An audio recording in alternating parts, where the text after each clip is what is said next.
عبد الحليم اليتيم اللي اتولد من غير أم ترعاه ولا أب يرعاه ليه أب حقيقي، حقيقي بمعنى الكلمة. النهاردة هنتكلم عن أبو عبد الحليم الحقيقي ده في الفيديو، وهتحكموا بنفسكم فعلا يستحق اللقب ده ولا لا. قبل ما نبدأ الفيديو نسمي الله ونصلي على رسول الله. معاكم أمل في أعز الناس، ويلا بينا على الفيديو.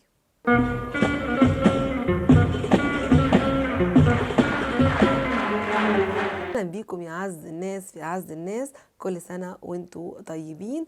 اتمنى تكونوا ما بتنسوش تعملوا لايك وانتوا بتتفرجوا، ولو كنتوا لسه اول مره تشوفوا القناه يا ريت تشتركوا فيها عشان نكبر قناه اعز الناس. عبد الحليم ونجوم الزمن الجميل تبقى اكبر قناه بتتكلم عن عبد الحليم وحب عبد الحليم، وكل المتابعين اللي بيحبوا عبد الحليم يثبتوا وجودهم معايا في القناه. عبد الحليم طبعا يتيم الام والاب زي ما احنا عارفين. مامته توفت لما ولدته بيومين او ب3 ايام، وباباه ما كملش 3 شهور وكان اتوفى، يعني لا شاف امه ولا شاف ابوه. ولكن ربنا ما بيسيبش حد. ماشي الطريق من كام سنة، ماشي الطريق وخلى في طريقه ابوه الحقيقي، والفرق بينه في العمر ممكن يكون 9 أو 10 سنين بس، ولكن كان بمثابة اب ليه. ليه بقى بمثابة اب ليه؟ لانه انقذ حياته من موت محقق. اخوه اسماعيل شبانة. اسماعيل شبانة كان بمثابة الاب فعلا لعبد الحليم، سواء اب روحي ولا اب فعلي. ليه بقى؟ لان عبد الحليم اول ما اتولد كانوا عايزين يرضعوه من امه وهي ميته علشان يموت هو كمان. يعني وجهه نظرهم انه هو بقى هو طفل خلاص بقى يتيم وامه ماتت ومين هيرعاه غير امه.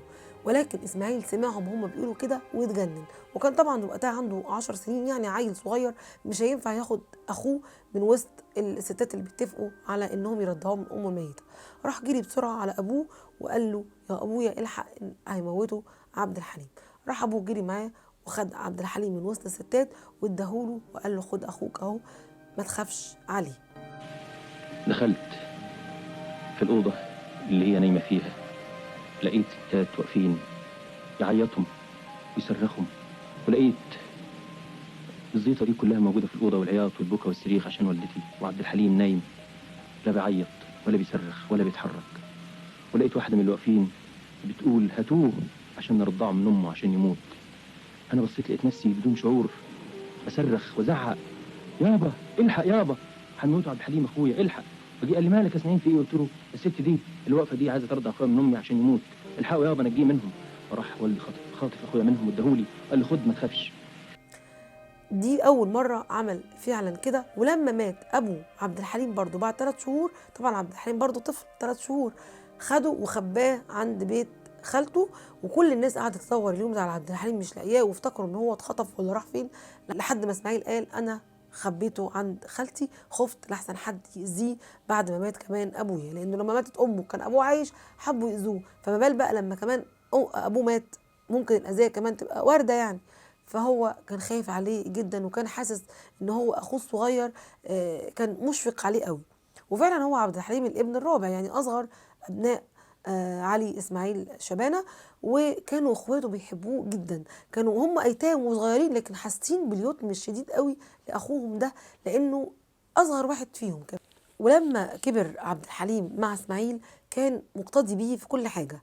اسماعيل كان صوته حلو وكان معتمد في الاذاعه ودخل معهد الموسيقى، وعبد الحليم كان زيه بالظبط، كان ربنا حاطط فيه الموهبه دي، ولكن كان بيحب اخوه اسماعيل وعايز يعمل زي ما بيعمل، عايز يمشي على خطى اسماعيل بالظبط. حتى اهله اعترضوا، خاله وخالته قالوا له خلاص بقى يا عبد الحليم، انت اخوك اتعلم موسيقى انت اتعلم حاجه تانية. ولكن اسماعيل اصر ان هو يلبي رغبه اخوه ان هو يتعلم موسيقى، وخده معاه مصر ومرضيش ابدا يكسر بخاطره.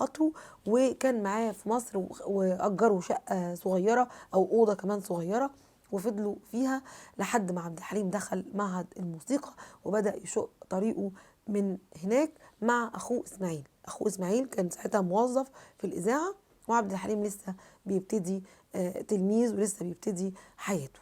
فكان بالنسبه له الاخ والاب والقدوه كمان. بحبهم ابني وبنتي وامهم. ناس كتير حبت توقع بين عبد الحليم واسماعيل، واللقاء ده الحقيقه انا سمعته من اسماعيل نفسه وهو بيقول ان ناس كتير قوي حبت توقع بيني وبين اخويا، ويقولوا شوفوا عبد الحليم معاه بدل العربيه 2 واخوه معهوش عربيات. انا اخويا كان بيصرف علينا كلنا، كان هو الاخ الصغير ولكن كان هو الاخ الكبير في نفس الوقت.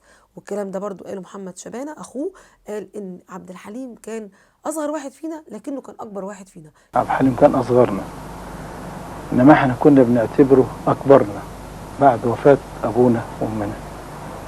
يعني كان العطف اللي كان بيعمله لكل الاسرة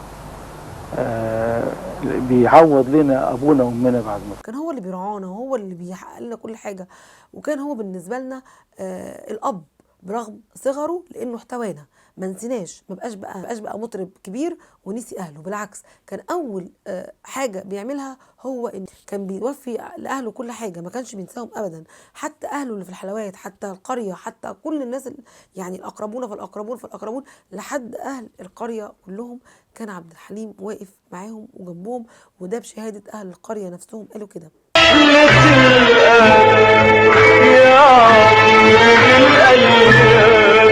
قالوا ان عبد الحليم ما سابش القريه بتاعته نفسها غير لما نورها وظبطها وعمل فيها حاجات كتيره جدا.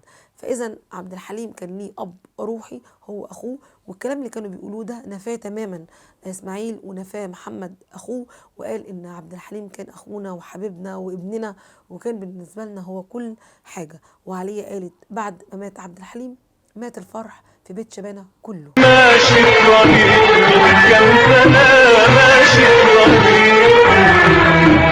لقيته نايم لابس الجلابيه البيضاء وسرق له طلع ونام كده مبتسم، بوسته من راسه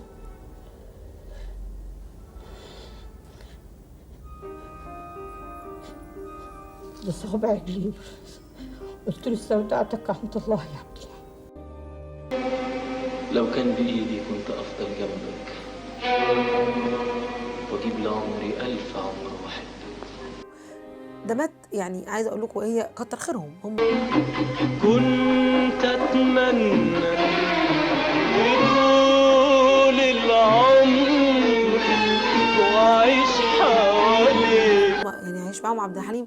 احنا مصر كلها، انا شفت يوم الوفاه ويوم الجنازه لما اتفرجت عليه حسيت ان مصر كلها كانت حزينه حزن شديد، ولكن الناس دي مش عايشه كمان مع عبد الحليم قد ما اهله. اكتر ناس فعلا هيتاثروا بوجوده اكتر من اي حد تاني، لان احنا لما بنحب نشوف عبد الحليم بنفتح التلفزيون ونشوفه، لكن هم مش بالنسبه لهم كان عبد الحليم تلفزيون ولا صوت بس، لا عبد الحليم كان بالنسبه لهم هو حياه عايش معاهم، بيتكلم معاهم، بينام معاهم، بيصحى معاهم، بيفطر معاهم.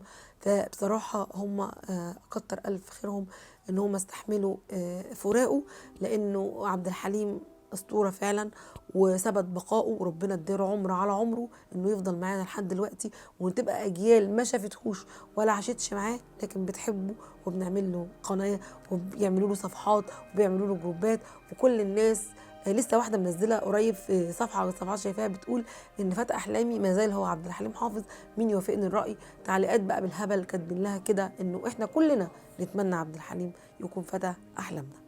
فربنا يرحمه رحمه واسعه، ويكون هو ما عندوش ولد يعني ما خلفش، ولكن ربنا سخر له كتير ناس بتدعي له، مش بس بتسمع اغانيه، مش بس بتتفرج على افلامه، لا في دعوات فعلا من القلب لدرجه الناس بتعمل له عمره. انا شفت ناس كتيره جدا كاتبه له على ورقه عمره ومنزله ان ربنا يرحم عبد الحليم، وكاتبين في التعليقات ان هم عملوا له عمره، وناس كتيره بتشوف رؤيات حلوه قوي. فربنا يرحمه ورحمه واسعه. وعايزين نكبر بقى قناه عبد الحليم علشان يوصل عبد الحليم لكل الناس، هو واصل اصلا لكل الناس، بس عايزه القناه تكبر علشان هي على اسمه تبقى لايقه بيه. فاتمنى ان انتوا تدعموني باللايك والاشتراك في القناه وتعملوا شير للفيديوهات عشان توصل لاكبر ناس. وشكرا جدا على المتابعه الجميله، واستنوني فيديوهات تانية كتير.